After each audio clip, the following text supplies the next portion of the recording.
You will regret not trading these players before it is too late, because it is the easiest way to walk yourself into a fantasy football championship. And I also have the players outlined that are tanking in value that you should avoid and sell if they're even close to your roster, starting with Devon Achane. And there are a few points that make him a buy right now that nobody is understanding or talking about. So make sure to hit that like button on this video and subscribe if you are new, so YouTube can keep bringing you these kinds of videos that will give you insane value before everybody else. And we are growing at an insane rate on this channel, all thanks to you guys. So shout out to you for that. As you do that, we can go through and get Devon Achane coming off the worst game of his season at 12.8 fantasy points against one of, if not the toughest run defenses that he's faced, specifically in the Cleveland Browns. That's understandable. You're going to have a bad game against this Browns team, and the entire offense was in shambles. Tua threw 3 interceptions on only 12 completions, 100 total yards in the air. I mean, they've lost 3 straight. I mean, it looks disgusting, but that exactly is why all of this negative talk makes him a buy low right now. He's the RB4 on the year still. I mean, he's slightly going cheaper because of this offensive situation, but he's still being efficient. He's averaging over 5 yards per carry on the year. Just last week, again, against a really tough defense, 6.3 yards per carry, catching 3 of his 5 targets, dominating in routes run. He always does that. But the reason he is a buy low now is because the schedule from here on out gets so good. It is one of the most positive rest of season schedules after a tough Falcons matchup. After that one, though, this week, he gets the Ravens, Bills, and Commanders, all top 10 in fantasy points allowed to the running back position, and one of the best fantasy football playoff schedules versus the Steelers, Bengals, and Buccaneers. I mean, his involvement in the pass game is already going to keep him as a top running back with a good floor. Now you add these beautiful matchups to make him a great long run fantasy player. Even if you have a losing record right now, I would still trade for a guy like Devon Achane, and I'm also buying Jalen Waddle for that same reason. But if you want to stay 1 week ahead of your league with trading for the guys like this and getting all the league losers off your team, make sure you are subscribed and even have your post notifications on. That way you get exactly this every single week. But another guy we should be trading away is Travis Hunter. Coming off a career game, which was against a very good Rams defense, he dropped 24.1 fantasy points, catching 8 of his 14 total targets, 101 yards for a touchdown. More importantly, though, outside of the good fantasy day numbers wise, he had 87% of the snaps, breaking his week 6 season high, and now he's pretty much just playing on offense. Now, is that something we can expect to continue? The answer is no.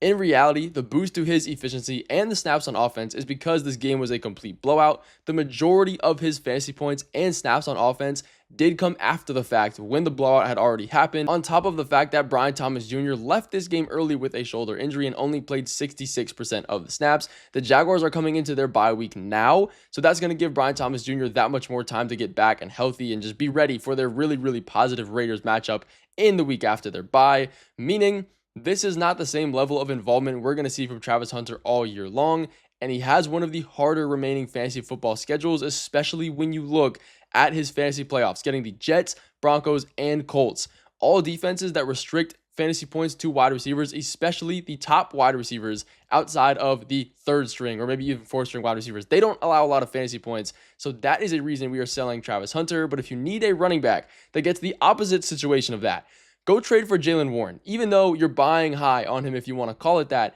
So far, he's the RB24. He's averaging 14.5 fantasy football points per game, and his name value is still relatively low. But like Devon Achane, his fantasy schedule is becoming cake. You look at it here. After the Packers and Colts in his next 2, which are tough ones, he gets the Chargers, Bengals, Bears, Bills, Ravens, Dolphins. All of those are top 12 matchups and fantasy points allowed to the running backs, and he gets the Browns in his fantasy football championship, which is going to be tough. But if you look at everything else outside of that, it is very positive, and you can expect he is going to have even more involvement in the pass game against a Browns defense that is very, very good. He's already averaging almost 4 receptions per game, leading in routes run every single week. Kenneth Gainwell, he will not disappear. I'm not saying Jalen Warren is going to be a workhorse RB1 and get 100% of the work, but we've seen, even with Kenneth Gainwell in this offense, it's not too much to worry about as far as owning Jalen Warren. Their touches are not even in the same world as each other. If you look at their season averages, Kenneth Gainwell is averaging 5 carries per game to Warren's 14. He's also getting 90% of the goal line work compared to Warren. He's had 3 red zone opportunities per game so far this year. That is almost top 10 for all running backs. Even if I don't believe in Aaron Rodgers to support this team in fantasy and even real NFL football, and they're not going to score 30 points a game, which I do not, his name value is keeping him low. The cost is very, very there for him to get a guy that's probably going to finish top 15 rest of season. So if you can trade a guy like J.K. Dobbins to get him, who is more or less tanking in value or about to, still a top 20 running back in fantasy points per game, but him dropping only 9 fantasy points against the Giants, then 4 on the Jets the week before that, is definitely showing his flaws. Now the good news, if we look at that, he's still running efficiently, 5 yards per carry and getting a good amount of usage on the year, 15 carries per game on average, behind one of the best offensive lines in the league. Like, there isn't that many downsides. But what we've seen, if he doesn't score a touchdown, his value tanks because he doesn't get used in the pass game, which is very surprising considering he is in a Sean Payton offense. Every single year, Sean Payton offenses love targeting their running backs. They're consistently top 5 in targets to that position. Well, hello, RJ Harvey, because since week 3, he's averaged 3 receptions per game. He's running the same, if not more, routes per game than J.K. Dobbins. And it's not like he's just getting random passes if, Bo Nix is getting pressured in the pocket and he just dumps it off. No, he's getting drawn up screens and dump offs at a very high clip. Even if he's only getting a few carries and he's very, very slowly working into the split, it is one that is going to get interesting as the season goes on, but the Broncos still have not had their bye week. So after that fact, you can expect RJ Harvey to get even more usage. We know year after year, team after team, it does not matter. After bye weeks, rookies do get more involved. They bump up their snap share and even touches per game because they're adjusting the offense to rookies that they drafted. So it's a great situation for him there, and their fantasy playoff schedule is one of the hardest in the league. So when you have the Packers, the Jaguars, the Chiefs in the championship, that is disgusting. J.K. Dobbins is a guy that I'm looking to sell. He does have a really, really good matchup against the Cowboys this week, so it's not an instant sell. That will probably be a spot where he scores a touchdown and has 15, 16 fantasy points. But if you can sell him, go get a guy like Deebo Samuel, whose value is absolutely tanking right now. I mean, the Commanders are about to struggle. They're not going to have Jaden Daniels for a while. Terry McLaurin has been out for the longest time. He might not even come back this season. That is a real possibility. Now, Deebo himself is dealing with an ankle injury, but if you look at his fully healthy games and isolate those specifically, he's a top 15 wide receiver, averaging 8 targets per game, and that is another situation here where we have one of the best fantasy football playoff schedules, getting the Giants, Eagles, and Cowboys. All divisional matchups that are very heavy pass scripts against bad pass defenses. Jaden Daniels, hopefully, most likely, will be healthy by then. We may or may not have Terry. It doesn't matter. Even if Terry does come back, it's not changing my mind. I'm trading for Deebo Samuel because his value is so low. But this is a stronger move to make if you already have a winning record because of Jaden Daniels being out for a while and Deebo Samuel dealing with his own injury. If you don't have a ton of wins and a losing record, it's probably not the smartest chance because right now you have to focus on making the fantasy playoffs. So if you have specific questions based on who you should trade, what kind of strategy you could use right now, let me know in the comments. I will be answering as many as I possibly can, as well as us trading away DeAndre Swift. Now, it's not what you might think. I don't think his value is going to go to absolute zero, but with Kyle Monangai, he is definitely not going away. He's actually becoming more of a threat. But this is one of those situations where we were just talking about RJ Harvey and J.K. Dobbins. This team went through their bye week, and since then, they have been decreasing in DeAndre Swift's opportunities and snaps. That's exactly what we're seeing. Last week, we see Kyle Monangai getting the most usage he has of all season, 17.4 fantasy points on 13 carries, even a few receptions. Now, yes, it was a really positive Saints defense, but this bye just allowed the Bears to make their adjustments, and last week, he played a majority of these snaps on the third downs. He actually took 1 goal line carry from DeAndre Swift. Now, Swift will still be this team's RB1.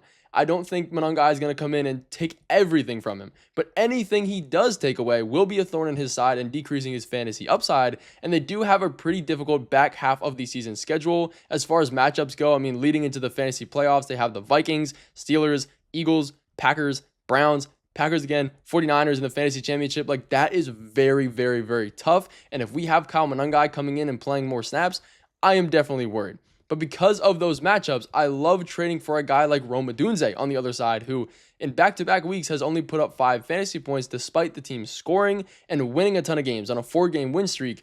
Yes, he has a very high touchdown rate in the beginning of the year, and that has disappeared, and that's why his fantasy points are going down as well. But he is still the clear wide receiver 1 for this team. He's running the most routes on offense. He has the highest first read target share. Caleb Williams is playing decent. Again, they're winning games. The fact both of those things is happening and Rome Odunze is not scoring fantasy points is making people kind of walk back on the top 10 wide receiver value that he was at a few weeks ago. And the next few matchups, they might be bad for the running backs, but they are dreams for these wide receivers. I mean, they get the Ravens, who is positive against the run and the pass, then the Bengals and the Giants.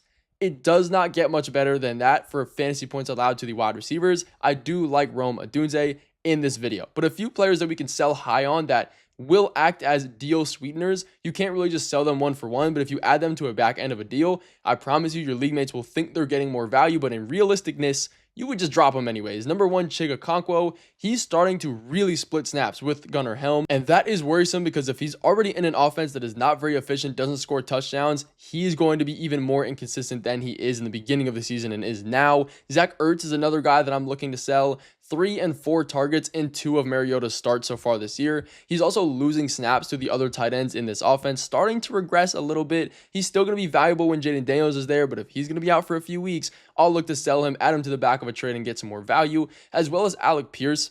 Other wide receivers on this team have been injured, which bumped him up the depth chart. I do not expect last week's performance to be anything close to what we've seen. Also, Hollywood Brown, he's had 3 touchdowns in 2 weeks. The Chiefs offense is moving. Now that they have Rashee Rice, though, his snap share, everything has tanked. 30% of the snaps compared to 70 plus the previous weeks. He had an 11% target share with Patrick Mahomes last week. Rashee Rice is here. You need to sell him, add him to any kind of trades you can do. That is going to finish out this video, though. Thank you guys so much for watching, and I will see you in all of the ranking videos coming later this week, so make sure to have your post notifications on. All glory to the man above.